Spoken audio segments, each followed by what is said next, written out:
Hello दोस्तों, तो फिर से आप सभी का एक नए वीडियो में स्वागत है। हमारा एक व्यूअर थे जिनका एक क्वेश्चन था कि ड्राई कफ और जो वेट कफ होता है प्रोडक्टिव कफ, उनको हम स्टेथोस्कोप से कैसे डिफाइन कर सकते हैं, कैसे हम पता लगा सकते हैं कि ड्राई कफ है या फिर प्रोडक्टिव कफ या वेट कफ है, उसको कैसे हम पता लगा सकते हैं स्टेथोस्कोप की वजह से। तो दोस्त, ये जो आपने क्वेश्चन पूछा है वो थोड़ा गलत पूछा है क्योंकि स्टेथोस्कोप से ये पता नहीं चलता है कि ड्राई कफ है वो या तो फिर वेट कफ या प्रोडक्टिव कफ है, पता चलता है। लेकिन ये हमें सुन के ही पता लग जाता है। अगर पेशेंट हमारे पास आता है और वो खांसता है तो उसकी जो आवाज़ से ही हम पता लगा सकते हैं कि वो किस प्रकार का कफ है, ड्राई कफ है या तो फिर प्रोडक्टिव कफ है, वेट कफ है। उसके लिए हम यहाँ पर कुछ साउंड्स प्ले करेंगे जिससे आप समझ पाओगे कि कौन सा कफ होता है वो ड्राई कफ होता है और किस तरह का कफ होता है, किस तरह की खांसी होती है। उसको हम प्रोडक्टिव कफ या फिर वेट कफ या गीली खांसी हम बोल सकते हैं। इसके अलावा भी आपने सुना होगा वूपिंग कफ होता है, बार्किंग कफ होता है, जिसे क्रूप बोलते हैं। तो ये साउंड्स के नेम है जो कि पेशेंट अगर खांसता है तो उस आवाज़ से ही हम पता लगा सकते हैं कि पेशेंट को ड्राई कफ है, प्रोडक्टिव कफ है, वूपिंग कफ है या तो फिर बार्किंग कफ है, किस तरह का कफ होता है। तो अब हम ये आवाज़ें सुन लेते हैं, किस तरह के साउंड्स किस तरह की खांसी में आते हैं।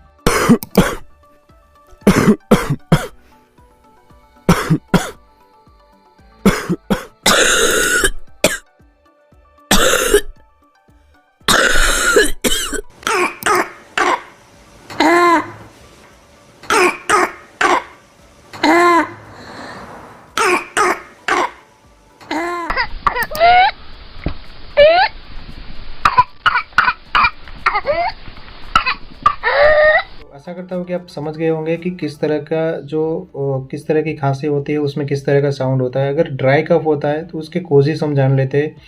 अगर ड्राई कफ होता है, सूखी खांसी होता है, तो वो एलर्जी की वजह से हो सकता है, किसी को अस्थमा हुआ है तो उस वजह से हो सकता है।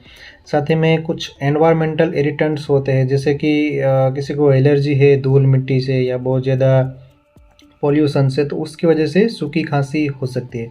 या फिर डिहाइड्रेशन की वजह से गले में क्या होता है कि गला हमारा सूखा पड़ जाता है, तो उस वजह से भी ड्राई कफ सूखी खांसी हो सकती है। इसके अलावा फ्लू का अगर किसी को हुआ है तो उसको भी सूखी खांसी हो सकती है। न्यूमोनिया किसी को हुआ है तो भी हो सकता है। अगर आप इसमें आप सोचोगे कि न्यूमोनिया में तो बलगम वाली खांसी होगी ना, हाँ कफ होता है न्यूमोनिया में, ऐसा नहीं होता। लेकिन उसका मतलब ये नहीं है कि हमारे अंदर लंग्स में कफ है तो प्रोडक्टिव या मतलब कि खांसी होगी वो प्रोडक्टिव कफ ही मतलब कफिंग होगा।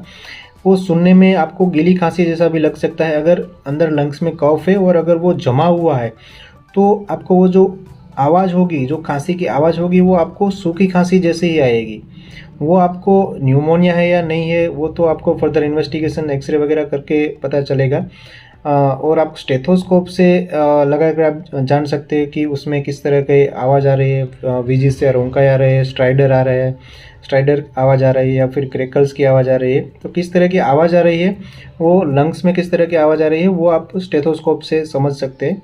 लेकिन सुन के आप पता लगा सकते हो कि ये सूखी खांसी है, जैसे कि हमने पीछे अभी आवाज़ सुनी। तो न्यूमोनिया में भी ऐसा हो सकता है, कफ है और जमा हुआ है तो भी सूखी खांसी आ सकती है, और अगर कफ नहीं भी है तो भी सूखी खांसी आ सकती है। इसके अलावा टीबी, ट्यूबरकुलोसिस में भी ऐसा हो सकता है, कफ अंदर होता है और वो जमा हुआ है तो उसमें सूखी खांसी आ सकती है।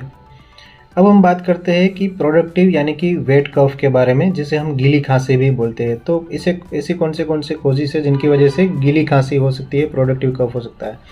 तो ब्रोंकाइटिस में जो हमारे ब्रोंक्यूल्स होते हैं उनमें अगर कोई इन्फेक्शन हो जाए, इन्फ्लामेशन हो जाए तो उसकी वजह से गीली खांसी हो सकती है, अंदर कफ बन सकता है और जो कफिंग है वो प्रोडक्टिव कफिंग आपको सुनने को मिल सकता है। इसके अलावा कोल्ड, कभी कभी सर्दी के बाद में भी ये प्रोडक्टिव कफ बनने लगता है और उसमें गीली खांसी आ सकती है। न्यूमोनिया में, जैसे कि मैंने बताया, न्यूमोनिया में सूखी खांसी भी आ सकती है, जो आवाज़ है वो ड्राई कफिंग का भी आ सकता है और प्रोडक्टिव कफिंग का भी आ सकता है। अगर कफ जमा हुआ है तो आपको उसमें सूखी खांसी आएगी न्यूमोनिया में, और अगर कफ जमा हुआ इतना नहीं है तो उसमें आपको आवाज़ आएगी, अंदर कफ की आवाज़ आएगी। जब पेशेंट खांसता है तब प्रोडक्टिव कफ होता है, ऐसी आपको आवाज़ आएगी। इसके अलावा फ्लू में भी फ्लू में भी ड्राई कफ भी हो सकता है और वेट कफ यानी कि प्रोडक्टिव कफ भी हो सकता है। कि फ्लू में भी कभी कभी कफ जमा हुआ होता है, लेकिन खांसी जो होती है वो सूखी खांसी हो सकती है, इस वजह से जमा हुआ है उस वजह से। और कुछ केसेस में उतना जमा हुआ नहीं होता है, तो उसमें आपको प्रोडक्टिव कफिंग की आवाज़ आती है। इसके अलावा आपने जो आवाज़ें सुनी उसमें वूपिंग कफ की भी आवाज़ थी और क्रूप यानी कि बार्किंग कफ की भी आवाज़ थी। तो जो वूपिंग कफ होता है वो जनरली बैक्टीरियल इन्फेक्शन से ज़्यादा हो सकता है, और जो क्रूप है, बार्किंग कफ है, वो वायरल इन्फेक्शन की वजह से ज़्यादा हो सकता है। तो ये तो हमने समझ लिया कि पेशेंट खांसता है तो उससे हमें कैसे पता लगता है कि ड्राई कफ है, वेट कफ है, वूपिंग कफ है या तो फिर बार्किंग कफ है। अब हम समझते हैं कि स्टेथोस्कोप से क्या पता चलता है। तो स्टेथोस्कोप से हम हमारे जो लंग्स होते हैं उनमें जो आवाज़ें आती है उससे हमें कुछ पता चलता है। इसमें कुछ आवाज़ें होती है जैसे कि वेजिस एंड रोंकाई, और उसके अलावा स्ट्राइडर होता है और क्रैकल्स। ये कुछ आवाज़ों के नाम है, उसको मैं 1 बाय 1 करके यहाँ पर प्ले करूँगा, जिससे कि आपको समझ में आएगा कि किस तरह की आवाज़ मतलब होती है तो उसको क्या बोलते हैं। और बाद में हम वो भी बात करेंगे किस तरह की आवाज़ आती है तो उसको क्या कंडीशंस हो सकती है, क्या बीमारी हो सकती है। तो सबसे पहले हम वेजिस और रोंकाई दोनों का नाम सेम ही है, वेजिस या तो फिर रोंकाई, दोनों के इनकी आवाज़ हम सुनते हैं।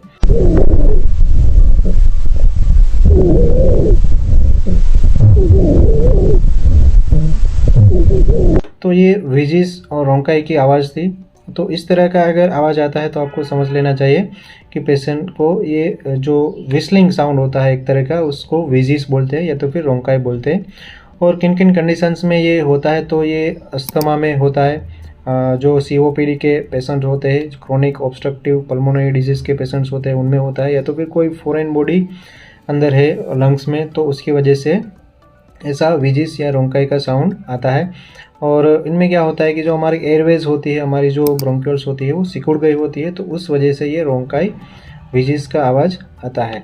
अब हम बात करते हैं स्ट्राइडर जो आवाज़ होती है वो कैसी होती है।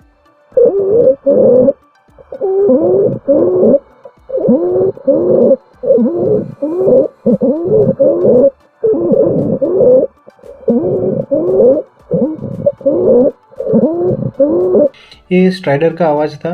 और ये जनरली इसके कॉजेज़ क्या क्या हो सकते हैं, तो अगर किसी को एपिग्लोटाइटिस हुआ है, हमारे गले के पार्ट में एपिग्लोटिस होता है, उनमें अगर इन्फेक्शन हुआ है तो ये स्ट्राइडर आपको सुनने को मिल सकता है स्टेथोस्कोप से। या तो फिर कोई फॉरेन बॉडी है तो भी ये हो सकता है। लेरेंजियल एडिमा है, हमारे जो लैरिंग्स होता है उनमें अगर सूजन आ गई है, स्वेलिंग हो गया है, तो भी ऐसा स्ट्राइडर जैसा आवाज़ हो सकता है। इसके अलावा क्रूप यानी कि बार्किंग कफ होता है, जिसे जो बार्किंग कफ हमने सुना अभी पीछे हमने वीडियो में सुना, बार्किंग कफ होता है। तो अगर बार्किंग कफ है अंदर, मतलब पेशेंट ऐसा बार्किंग कफ जैसा खांसता है, तो उसमें भी ये स्ट्राइडर जैसा आवाज़ आपको स्टेथोस्कोप से सुनने को मिलता है। अब हम बात करते हैं कि जो क्रैकल्स होते हैं, क्रैकल साउंड्स होते हैं, वो कैसे सुनने को में मिलते हैं स्टेथोस्कोप से हमारे लंग्स में। तो आप ध्यान से सुनना।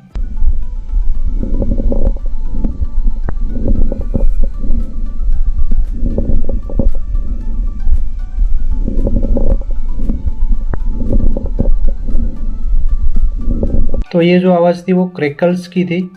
जनरली जो न्यूमोनिया के केस होते हैं जिनमें अंदर बहुत ज़्यादा कफ बन गया है, उसके अलावा पल्मोनरी एडिमा है किसी को, या TB के मरीज़ है, ट्यूबरकुलोसिस के मरीज़, किसी को ब्रोंकाइटिस हुआ है, या तो फिर जो हार्ट फेलियर के मरीज़ होते हैं उनके अंदर अगर कफिंग है और जो कफ अंदर बनने लगा है तो उसमें ये क्रैकल साउंड आता है।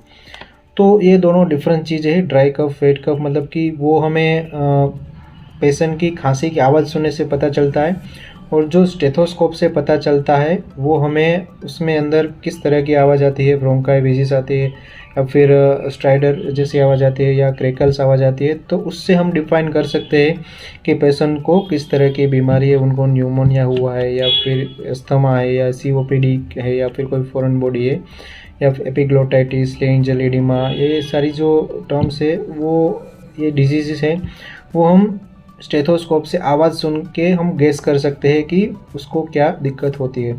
तो आशा करता हूँ दोस्तों कि आपको समझ में आ गया होगा कि हम स्टेथोस्कोप से क्या पता लगा सकते हैं और अब हम ड्राई कफ और वेट कफ कैसे पता लगा सकते हैं। तो दोस्तों मिलते हैं अगले वीडियो में, तब तक हेल्दी रहिए, फिट रहिए और मस्त रहिए। और दोस्तों आपने अभी तक हमारे इस चैनल को सब्सक्राइब नहीं किया तो प्लीज़ जल्दी से जाके सब्सक्राइब कर दें।